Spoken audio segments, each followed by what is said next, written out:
नमस्कार। आज जो कहानी प्रस्तुत करने जा रहा हूँ उसका शीर्षक है मुंह काला होने के बाद भी। सरकारी अस्पताल के civil surgeon doctor Diwakar Verma का शहर के अनेक लोगों ने मिलकर मुंह काला कर दिया था। इसके बाद भी सुधरने की बजाय और भी अधिक बिगड़ गए थे। आखिर सरकार को उनका तबादला करना ही पड़ा था। आज जब वे अस्पताल से रिलीव हो गए तो सभी ने राहत की सांस ली। अस्पताल के वार्ड बॉय हिम्मत सिंह ने बताया कि डॉक्टर वर्मा बिना रुपये लिए कोई काम नहीं करते थे। मेरी पत्नी बीमार पड़ी थी तो मुझसे भी उन्होंने पूरे फीस वसूल की थी और तो और सैंपल की दवा तक के पैसे ले लिए थे। हिम्मत सिंह ने उनके विषय में आज खुलकर हर बात बताई थी। उसने कहा कि एक बार उनके घर एक मरीज को उसके परिजन दिखाने ले गए। दिखाने के बाद वे उनकी फीस के पूरे पैसे नहीं दे सके। इस पर वह खूब गुस्सा हुए। उनके जाने के बाद कह रहे थे कि मन तो यह कह रहा था कि फीस के पूरे पैसे न देने पर इसके शरीर से बदले में खून निकाल लूं। हिम्मत सिंह ने उनके बारे में एक और बात बताई। कहा कि एक बार उनकी लड़की ऋचा कॉलेज जाते समय दुर्घटना की शिकार हो गई थी। तब उसके सहपाठी उसे अस्पताल लाए थे। उस समय डॉक्टर दिवाकर ड्यूटी पर थे। वह ऋचा के इलाज करने में यह भी भूल गए कि यह उनकी बेटी है।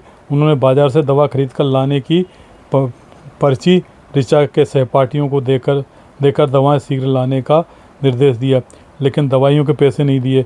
सहपाठियों ने आपस में पैसे एकत्रित कर दवाएं तुरंत लाकर दे दी। वह दवाएं लेकर ऋचा के इलाज में जुट गए।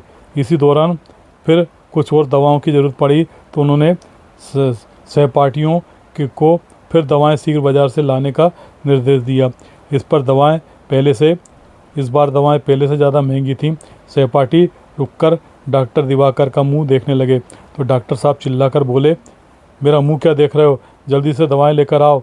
तब एक सहपाठी ने संकोच कर कहा, दवाओं के पैसे हमारे पास नहीं है। तो वे उन पर क्रोधित हो गए। तब सहपाठियों ने कहा, डॉक्टर साहब ये मरीज़ कोई गैर नहीं, आपकी अपनी बेटी है।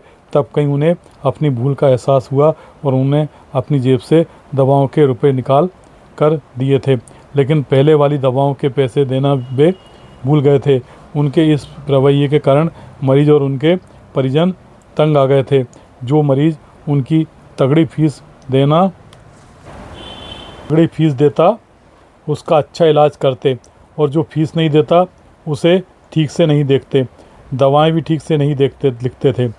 यही एक वजह रही कि जब प्रशासन ने डॉक्टर साहब के खिलाफ कार्रवाई नहीं की तो जनता ने ही उनका मुंह काला कर दिया था। इसके बाद प्रशासन हरकत में आया। मुंह काला करने वाले आरोपी पहचाने गए और उन्हें गिरफ्तार किया गया। उसी दिन डॉक्टर शाम को जब अपने घर पर मरीज देख रहे थे तब भी उनमें वही अकड़ भरी हुई थी।